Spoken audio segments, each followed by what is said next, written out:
जो gall bladder की जो डिसीजेज होती हैं, ठीक है, गॉल ब्लैडर में क्या क्या होता है कि गॉल ब्लैडर की presence of gall stone in the gall bladder.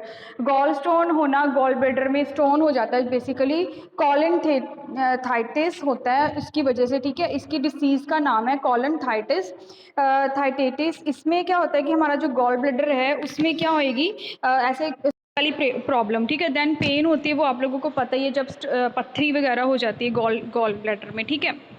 तो बेसिकली होता क्या, presence of gall stones in the gall bladder spectrum ranges from asymptomatic colic, ये जो नाम बताया ना, ये इस तरह की डिसीजेज हो जाती हैं उस टाइम पे जब पत्थरी जो जिसको हम लोग बोलते हैं ना गॉल स्टोन, उसकी जो अलग अलग फॉर्म होती है कि इस तरह से अगर कंडीशन होती है तो ऐसी वाली कंडीशंस हो जाती है। इसकी एनाटॉमी में बेसिकली क्या लिखा होता है, जो हमारा ये देखो सिस्ट बन जाते हैं इस तरह से, जैसे ये हमारा स्टमक है, इधर एक साइड पे है ना, इधर गॉल ब्लैडर होता है। गॉल ब्लैडर का इंटरनल स्ट्रक्चर दिया हुआ है इन्होंने, साथ में ड्यूडिनम भी दी हुई है। तो hepatic duct, portal, gastrointestinal duodenal, common hepatic duct आ गया है ना। तो इसके साथ में ग्रीन कलर का जो ये दिया हुआ है इन्होंने गॉल ब्लैडर का, इसमें एक छोटी सी सिस्ट टाइप बन जाती है इस तरह से, ठीक है, कॉर्पस का। ये इसके अंदर इस तरह से वेरिएशंस होती हैं बाइल डक्ट की, जो जैसे ये ग्रीन कलर का वो दिया हुआ है ना उन्होंने गॉल ब्लैडर, इसमें जो बाइल डक्ट है ना, बाइल डक्ट का काम क्या होता है, जो बाइल एक छोटी छोटी बाइल का जो डक्ट्स होती हैं बेसिकली छोटी छोटी पाइप्स होती हैं जो बेसिकली काम क्या करती हैं, बाइल को लेके जाना, ठीक है। तो लीवर तक लेके जाना है, चाहे वो कि बाइल वही ट्रैक में अगर कहीं ना कहीं पे आ जाए, ठीक है, कोई कहीं कि अपनी ये गॉल स्टोन वाली प्रॉब्लम आ जाए, तो इस तरह से क्या ब्लॉकेज होनी शुरू हो जाती है, ठीक है। तो दो तीन तरह के कहते हैं कि अगर हम लोग इसकी पैथोफिजियोलॉजी पढ़े तो तीन तरह की ये स्टोन की जो प्रॉब्लम आती है, तीन तरह के होते हैं बेसिकली। एक तो स्टोन बेसिक नॉर्मल सा जो कोलेस्ट्रॉल वाला होता है, अगर कोलेस्ट्रॉल कहते हैं ना हम लोग की ज़्यादा कोलेस्ट्रॉल हो जाए तो हमें हाइपरटेंशन की प्रॉब्लम, जो बीपी वगैरह की प्रॉब्लम आती है। बेसिकली होता क्या है कि हम लोग जब ज़्यादा फैट खाना शुरू करते हैं ना, फैट खाते हैं ज़्यादा, तो एक तो होता है सैचुरेटेड, एक होता है अनसैचुरेटेड, ठीक है। एक होता है कि जो हमारे अंदर अगर तो जितना एसेंशियल हमें चाहिए वो डिज़ोल्व हो जाएगा हमारे अंदर, अगर हम लोग नॉर्मल जितना हमें डाइट में चाहिए उतना ले रहे हैं और वो डिज़ोल्व हो गया है ना, अंदर जाके अपने अपने सेल्स तक जहाँ तक भी जाना है वो डिज़ोल्व हो गया। अगर तो हम लोग ज़्यादा एक्सेस में नहीं ले रहे, अगर तो हम लोग एक्सेस में ले रहे हैं तो क्या होएगा, वो फैट क्या करना शुरू कर देगा, अंदर एक्सेस में जमा होना शुरू हो जाएगा, स्टोर होना शुरू हो जाएगा। तो ज़्यादा स्टोर होना शुरू हो जाएगा तो फिर जो ये फैट होता है ज़्यादा, ये क्या करता है हमारी ब्लड वेसल्स में कोट कर जाता है, ठीक है। वहाँ पे जैसे एक सिंपल पाइप है, अगर आप पाइप को साफ़ ना करो है ना, डेली साफ़ ना करो, या कह लो कि उसको ऐसे ही रहने दो, उसमें से जो मर्जी निकली जा रहा है, तो एक टाइम ऐसा आता है कि ब्लॉकेज हो जाती है, कहीं ना कहीं कुछ अंदर जम जाता है ना।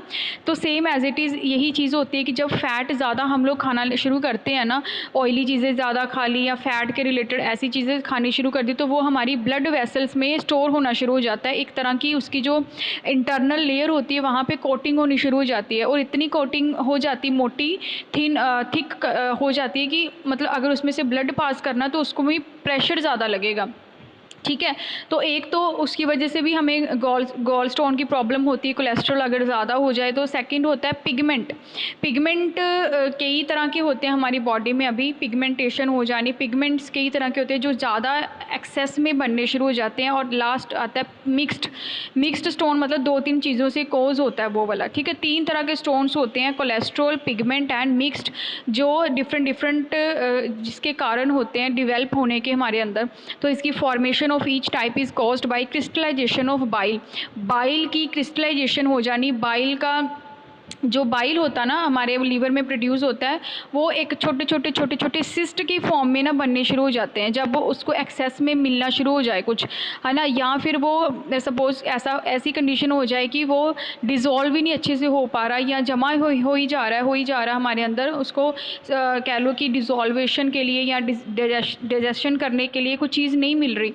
तो इसकी वजह से क्या होता है कि जो क्रिस्टलाइजेशन हो जाती है उसका कारण एक तो मेन है, ठीक है, कोलेस्ट्रॉल स्टोन। मोस्ट कॉमन, सबसे ज़्यादा जो कॉमनली स्टोन की प्रॉब्लम आती है वो आती है कोलेस्ट्रॉल की वजह से। बेसिकली हम लोग फैट एक्सेस में लेंगे तो वो जमा होएगा, बैड कोलेस्ट्रॉल जिसको हम लोग बोलते हैं। Bile consist of lecithin, lecithin, bile acids, phospholipids in a fine balance. क्या होता है कि बाइल जो होता है ना उसके अंदर काफ़ी सारे ऐसे एसिड्स कह लो, फोस्फोलिपिड्स कह लो, या ऐसे कोई केमिकल्स होते हैं जो हमारे मैक्रो मॉलिक्यूल्स को डाइजेस्ट करने में हेल्प करते हैं। लेकिन अगर वो डाइजेस्ट ना करके इकट्ठे होने शुरू हो जाएं अंदर, तो वो तो फिर ख़राब ही होएगा ना, हमें तो कुछ ना कुछ प्रॉब्लम होएगी। तो वो क्या प्रॉब्लम क्रिएट करती है, स्टोन, ठीक है। इसकी वजह से क्या होता है कि impaired motility can predispose to stones. इसकी एंड वाली जो कंडीशन होती है, क्या होता है कि आखिर में वो फिर स्टोन ऐसे मांस का ही कह लो कि होएगा, टुकड़ा जिसको हम लोग बोल सकते हैं, वही चीज़ होएगी, वो ऐसे करके हमारे गॉल ब्लैडर में मतलब बन जाती है, ठीक है। Sludge is crystals without stones, it may be first step in stones और may be independent of it. ऐसे हो जाता है जैसे कोई क्रिस्टल्स होते हैं ना, जैसे ये देखो नीचे पिक्चर दी हुई है, इस तरह से जो होता है इसका टाइम हार्वेस्ट का। हार्वेस्ट मतलब कि अगर हमने इसको स्टोर करके रखना हो तो ये इस तरह के दिखने शुरू हो जाते हैं हमें, ठीक है। पिगमेंट स्टोन्स जो होते हैं वो कैल्शियम वगैरह, अगर हम लोग नमक ज़्यादा खाना शुरू कर दें या कैल्शियम वाली चीज़ें ज़्यादा शुरू कर दें, disease that increase RBCs destruction will cause these also in cirrhotic patients. Parasitic infection, जिनको पैरासिटिक से इन्फेक्शन होगी या सिरोटिक सिरोसिस वगैरह जैसी इन्फेक्शन होंगी, आरबीसीज डिस्ट्रक्शन हो, ऐसी वाली कोई डिसीज़ होती होगी, उससे क्या होता है, पिगमेंट स्टोन होते हैं। पिगमेंट स्टोन का जो रेशो है वो 15% है, कह सकते हो आप लोग, की कैल्शियम की वजह से ये चीज़ होती है। लेकिन सबसे सबसे कॉमन जो स्टोन की प्रॉब्लम आती है वो आती है कोलेस्ट्रॉल की वजह से, ठीक है, हाई कोलेस्ट्रॉल की वजह से। तो इसकी अगर फ्रीक्वेंसी हम लोग देखें तो डिपेंड करता है जो ये जो स्टोन प्रॉब्लम है, affected by race, ethnicity, sex, medical conditions, fertility. Depend करता है कि इसकी वजह से क्या क्या प्रॉब्लम्स अफेक्ट हो सकती हैं। यूएस में देखा गया था, ठीक है, 20 मिलियन जो ये थे जीएस, गैस्ट्रो इंटेस्टाइनल जो ये सिस्टम था हमारा, इसमें देखे गए, ठीक है, 1 to 2% people develop them every year. जो है 1 से 2% पीपल जो है इसके साथ इफेक्ट होते ही होते हैं। और हिस्पैनिक्स का जो सबसे ज़्यादा रिस्क, मतलब जो हमारे हिस्पैनिक्स होता है कि जो हमारी लीवर में पेन होती है ना, नीचे थोड़ी सी नीचे स्टमक के पास कई बारी हमें पेन होती है बड़ी ज़्यादा, तो इस तरह की कंडीशन जो है ज़्यादा होनी शुरू हो जाती है। इंटरनेशनली अगर देखा जाए तो 20% केसेस वुमेन में आए थे एज़ कम्पेरेटिव टू मेल, ठीक है। तो वुमेन्स में ज़्यादा गॉल स्टोन की प्रॉब्लम होती है। Patients over 60 prevalence was 12.9% for man, 22.4% for women. कहते हैं कि एज़ कम्पेरेटिव टू अगर बात करी जाए पेशेंट्स में जो 60 के एज वाले अराउंड कम है, ठीक है। तो एज़ कम्पेरेटिव टू मतलब अगर इसमें ज़्यादा है, सॉरी कम है एज़ कम्पेरेटिव टू वुमेन्स।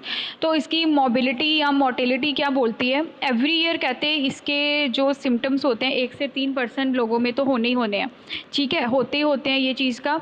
और इसकी अभी तक कह सकते हो कि कोई पर्टिकुलर कोई symptomatic GS are not associated with fertilities. जो कह सकते हो कि इसका पर्टिकुलर अभी कह सकते हो कि इसका क्योर नहीं अभी तक देखा गया कि इसको हम लोग इंटरनली कैसे अंदर से ठीक कर सकते हैं। हमें इसको डिस्कार्ड करना ही पड़ता है। आप लोगों ने जिसको भी कभी सुना होगा कि पत्थरी हो गई है, गॉल स्टोन हो गया, तो उसको रिमूव ही करना पड़ता है। ऐसा कुछ भी अभी तक नहीं क्लियर हुआ कि इसको हम लोग कैसे ठीक कर सकते हैं, ठीक है।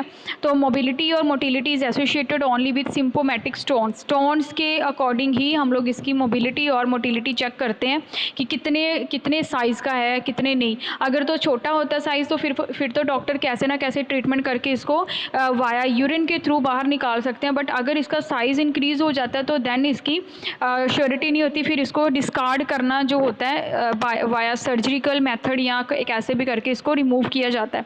तो highest in fair skin people of northern European descent and in Hispanic populations. कहते हैं जिन हाईएस्ट जो केस आते हैं इसके नदरन यूरोपियन साइड में आते हैं, जो फेयर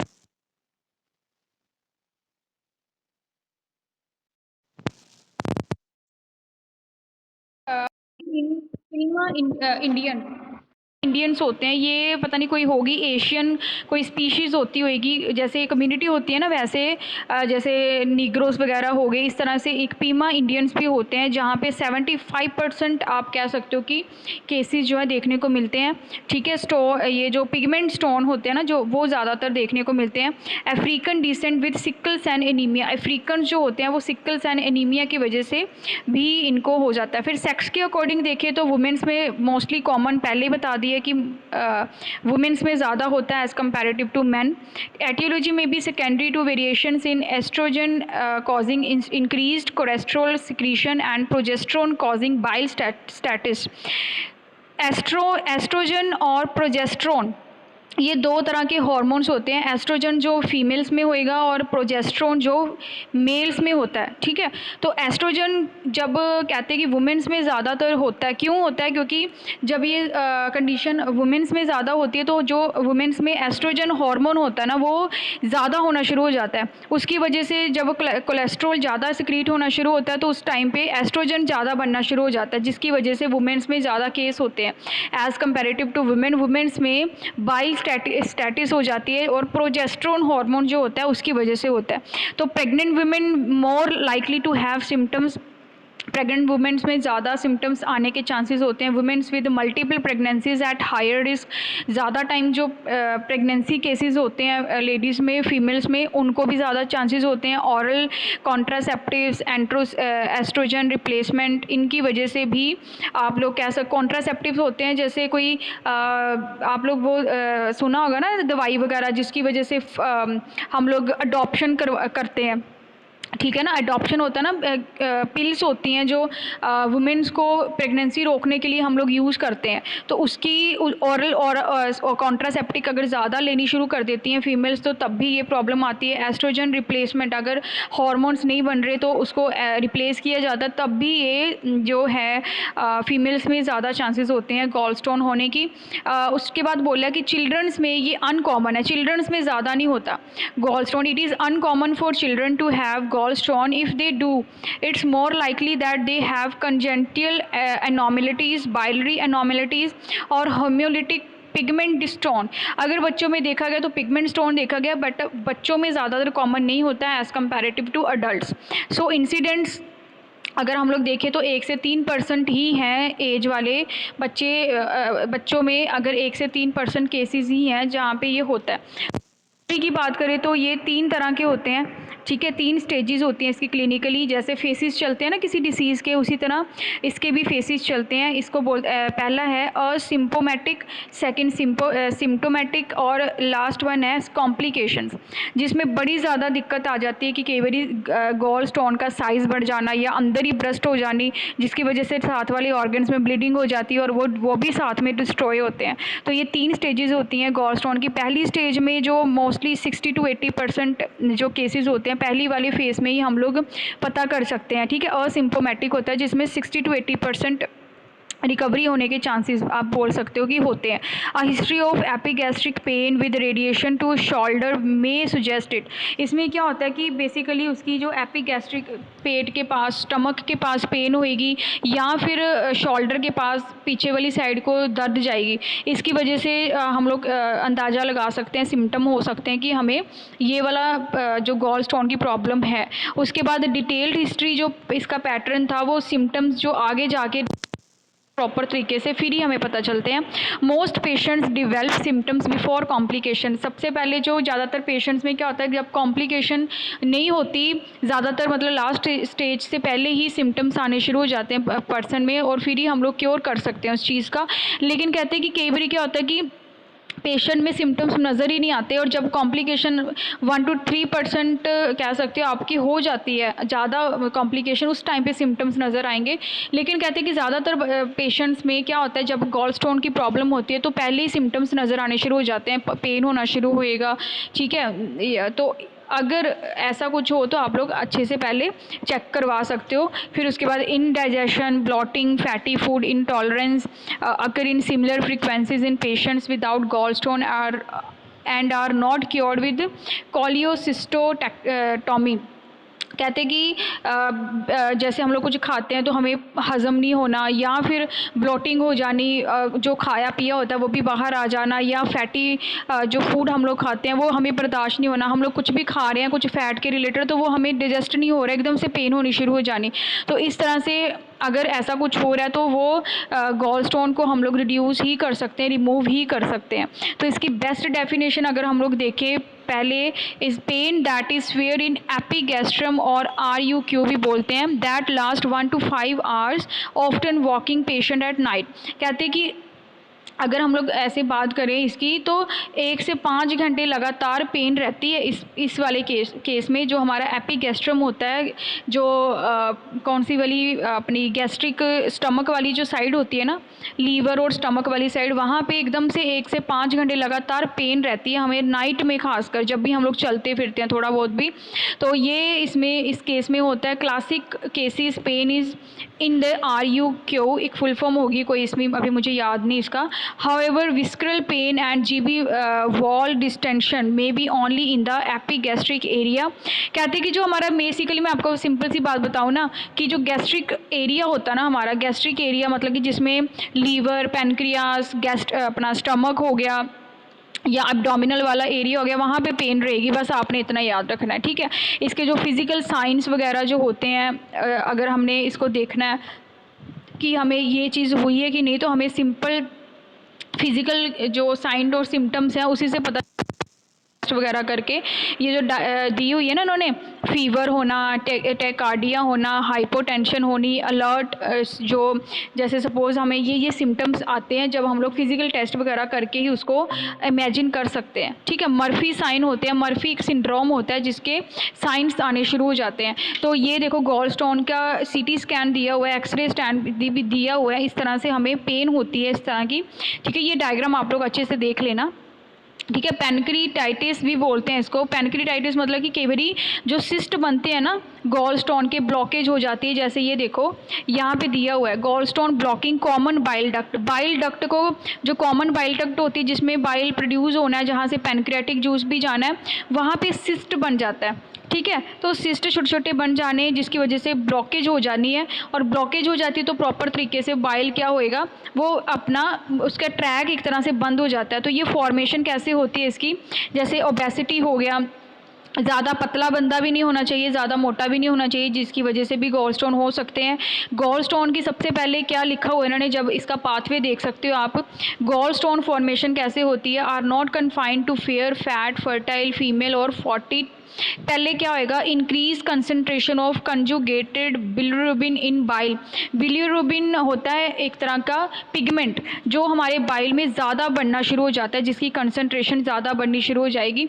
अब देखो कंसंट्रेशन ज़्यादा होएगी, ठीक है, कंसंट्रेशन ज़्यादा होगी इसकी बाइल की, बाइल डिज़ोल्व नहीं हुआ अच्छे से और उसने डिज़ोल्व भी नहीं किए, बट वो एक्सेस में बनना शुरू हो गया। तो डिजेस में बनना शुरू हो गया तो फिर क्या होगा, कैल्शियम, कार्बोनेट, फॉस्फेट, कोलेस्ट्रॉल, ये भी ज़्यादातर एक्सेस में बनना शुरू हो जाएंगे। और फिर क्या होगा, पिगमेंट, छोटे छोटे पिगमेंट्स की फॉर्म में ये बनना शुरू हो जाएंगे, और वही वाले पिगमेंट्स जो होते हैं वो एक्सेस में जब बनेंगे तो हमारे गॉल स्टोन में, क्योंकि गॉल स्टोन में क्या होता है, बाइल स्टोर होता है ना, तो वहाँ पर ज़्यादातर वो स्टोर होने के लिए जाएंगे, लेकिन वहाँ पे तो डिज़ोल्व होएंगे नहीं क्योंकि वो एक स्टोन की फॉर्म में बन जाते हैं। तो इस वजह से गॉल स्टोन की जो ये है कंडीशन हमें मिलती है, ये आप लोगों ने देखना है। इसकी वजह से ज़्यादातर मोटापा हो जाएगा या ज़्यादातर बिल्कुल पतला हो जाएगा बंदा, ये इसके रिस्क फैक्टर्स होते हैं फीमेल्स में ज़्यादातर, ठीक है। तो ये आपने अच्छे से देख लेना है। अब इसके कारण क्या है, क्या कारण हो सकते हैं कि जिसकी वजह से ये गॉल स्टोन होता है, फेयर ज़्यादा होना, फैट होना फीमेल्स में, ठीक है, फर्टाइल ऑफ कोर्स, फर्टाइल मतलब कि फर्टिलिटी की जो कंडीशन होती है, फिर हाई फैट डाइट अगर आप लोग लेते हो, ओबेसिटी, मोटापा, रैपिड वेट लॉस, एकदम से वेट लॉस हो जाना, TPN, इलीगल डिसीज़, NPO, ये डिसीज़ होती हैं जो अगर इसकी वजह से भी हो जाता है। ज़्यादा एल्कोहलिज्म लेनी, increases with ages, diabetic patient जो होते हैं वहाँ पे हीमोलिटिक्स जैसे RBCs की डिस्ट्रैक्शन हो जानी, तब भी ये कारण हो सकते हैं कि हमारे गॉल स्टोन होने के, ठीक है। उसके बाद ये डिफरेंशियल्स दिए हुए हैं, ये अलग अलग डिसीज़ के नाम हैं जो इसकी वजह से हमें कोज हो सकते हैं। जैसे एक हमारा जो गॉल स्टोन है ना, अगर एक चीज़ होती है तो हमारे जितने भी ऑर्गन्स होते हैं वो भी इफ़ेक्ट करते हैं, ठीक है।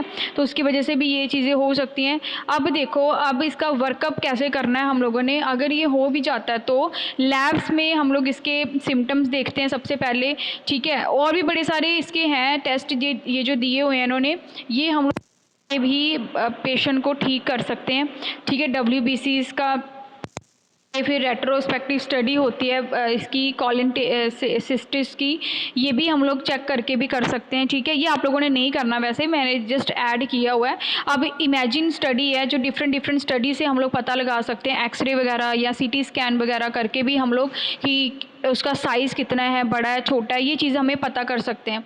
तो ये कैसे कर सकते हैं, जो CT स्कैन होती है, एक्सरे होता है, ठीक है, इसी से हम लोग चेक कर सकते हैं। अब ये कुछ एग्जांपल्स दी हुई हैं CT स्कैन की, जिससे हम लोग चेक करते हैं।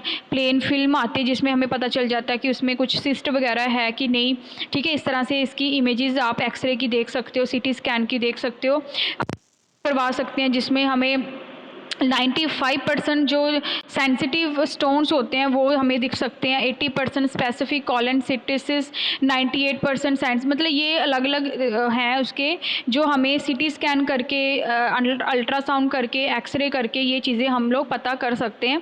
ये मेथड्स होते हैं डिफरेंट जब हमने गॉल स्टोन को चेक करना होता है, अल्ट्रासाउंड, CT स्कैन, ये इसके दिए हुए हैं, ठीक है। ये भी आप लोगों ने कर लेना। उसके बाद हीडा स्कैन होती है एक, इससे भी हम लोग ये पता कर सकते हैं अगर हमें ये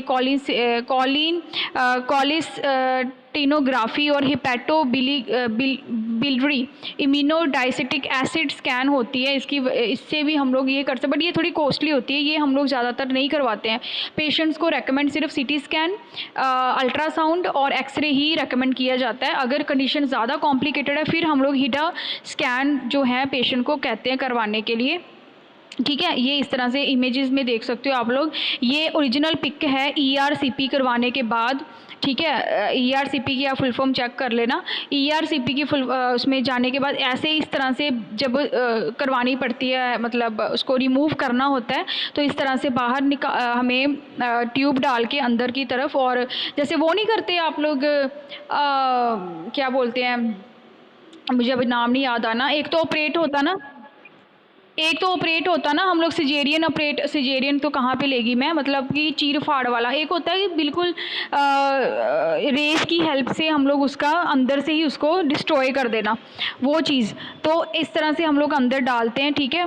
और एमरजेंसी, ये देखो इस तरह से हम लोग पाइप लाइक होता है, एक इंस्ट्रूमेंट होता है जिसको अंदर डाल के उस चीज़ को बाहर निकालते हैं, ठीक है। तो ये एक मेथड है।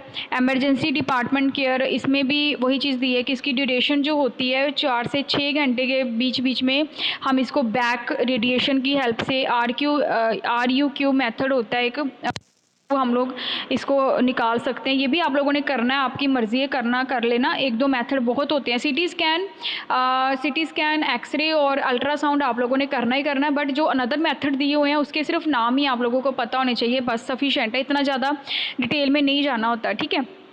कंसल्टेंट, अगर हमें ये चीज़ होगी तो हम लोग कंसल्टेंट के पास भी जाते हैं और हमें वो रेकमेंड करते हैं सर्जरी का।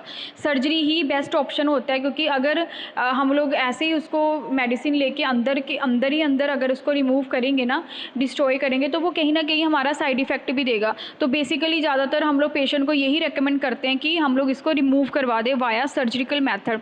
तो मेडिकेशंस होती हैं, काफ़ी सारी मेडिसिन होती हैं, ये मेडिसिन के नाम दिए हुए हैं, आप लोगों ने कर लेना है। इसकी हेल्प से भी हम लोग अंदर उसको, मतलब कह लो कि रिमूव करवाते हैं। जैसे कि साइज छोटा होता है तो पेशेंट को बोलते हैं कि आप लोग ये मेडिसिन लो साथ में, ठीक है, तो आपके यूरिन के थ्रू वो पास हो जाएगा। तो ये वही वाली मेडिसिन होती हैं जो हम लोग पेशेंट को रेकमेंड करते हैं, ये भी साथ में। अब ये देखो, लेप्रोस्कोपिक टॉमी है, एक टेक्निक होती है जिसकी हेल्प से हम लोग वो बाहर निकालते हैं। ये ओरिजिनल पिक है, ठीक है, लेप्रोस्कोपिक की, जिससे हम लोग वो सिस्ट जो अंदर बना होता है इस तरह से बाहर निकालते हैं उस चीज़ को, ठीक है। तो एक मेथड है, एक तरह से आप कह सकते हो कि ऑपरेट ही है एक तरह का, ठीक है। इस तरह से ये बाहर निकाले जाते हैं, ओके। तो ये देख लो, ओरिजिनल पिक्स हैं, ये इस तरह से बाहर निकालेंगे, ठीक है जी, ये आप लोग अच्छे से देख लेना। अभी गोल गोल जो बीच में दिख रहा है आप लोगों को, ये गॉल ब्लैडर के अंदर जाके वो चीज़ को रिमूव करने के सारे ओरिजिनल पिक्चर्स हैं। ये ब्लैक कलर का ना यही स्टोन होता है, एक तरह का मांस का टुकड़ा ही होता है जो इतना हार्ड हो जाता ना, मतलब ये बनता कैसे बेसिकली आप लोग कह सकते हो कि जो फैट ज़्यादा का ज़्यादा हम लोग खाते हैं ज़्यादा, वो एक्सेस में कहीं ना कहीं जमा होना शुरू हो जाना, और इतना जमा होना शुरू हो जाता है कि वो बाद में एक तरह का इतना हार्ड बन जाता है कि उसको मतलब ना ही वो जल्दी से जल्दी डिज़ोल्व होता है। इसको हम लोग रिमूव ही कर सकते हैं वाया ऑपरेशन। ओके, तो ये 10 सेंटीमीटर देख लो, इसकी लेंथ कितनी ज़्यादा दी हुई है। ठीक है, तो ये आप लोग ओरिजिनल पिक्चर्स हैं। ऐसे ही होते हैं जब कह सकते हो कि क्या बोलते हैं गॉल स्टोन होता है किसी को, जिसको तो हुआ है उसकी आप लोग एक्सपीरियंस कर सकते हो, उससे पूछ सकते हो कि आपको कैसे कैसे सिम्टम्स हुए होंगे या आपने क्या क्या फेस किया होगा उस टाइम पे। तो ये जो डक्ट होती है ना, डॉक्टर क्या करते हैं बीच में से निकालना कई बार कॉम्प्लिकेटेड हो जाता है, तो कई बार क्या करते हैं डॉक्टर ये डक्ट ही काट देते हैं। तो डक्ट काटने से क्या होता है कि वो चीज़ हम लोग मतलब कि वो जो डक्ट जहाँ से बाइल आगे जाना है वहाँ तक जाना है, वो चीज़ प्रोड्यूस होनी, वो चीज़ को ही काट देते हैं, रिमूव कर देते हैं, ताकि वो जो हम लोग हैवी मील्स होते हैं वो चीज़ नहीं खा पाते। ठीक है, तो इसका फर्दर जो नॉर्मल ये जो लिखा हुआ है इन्होंने आउट पेशेंट केयर है, जो बाद में हमें केयर करनी पड़ती है, वो यही चीज़ें हैं कि febrile normal VS, minimal pain tenderness होती रहेगी, हमें एबनॉर्मल लैप्स नॉर्मल सीबीडी, ये चीज़ें जो हैं प्रॉब्लम्स हमें बाद में भी फेस करनी पड़ सकती हैं। ठीक है, तो डिस्चार्ज ऑरल एंटीबायोटिक ये चीज़ें हमें बाद में लेनी पड़ती है। कॉम्प्लिकेशन के केस में क्या होता है, कॉम्प्लिकेशन के केस में ये जो डिफरेंट नीचे हेपेटाइटिस हो जाना, पेनक्रियाटाइटिस हो जाना, ठीक है, ये चीज़ें हमें फेस करनी पड़ सकती हैं कॉम्प्लिकेशन के टाइम पे। ठीक है, तो ये आप लोगों का लास्ट यहीं तक था, यही बस करना, इसमें से ज़्यादा डिटेल तो नहीं करनी, लेकिन जितना इंपॉर्टेंट है वो चीज़ कर लेना। ठीक है, क्योंकि ये आता तो पेपर में है, वैसे इंपॉर्टेंट है गॉल स्टोन के बारे में, क्योंकि आप लोग सेल पैथो पढ़ रहे हो तो गॉल स्टोन का तो ये आना ही चाहिए आप लोगों को। ठीक है जी, तो ये अच्छे से कर लेना, और क्या बोलते हैं ये इमेजेस वगैरह ध्यान से देख लेना, भी ऐसे होता है ओरिजिनल में। ओके, तो चलो ठीक है, अभी मैं नेक्स्ट फिर मैं आपको बाद में करवाती हूँ नेक्स्ट वाला।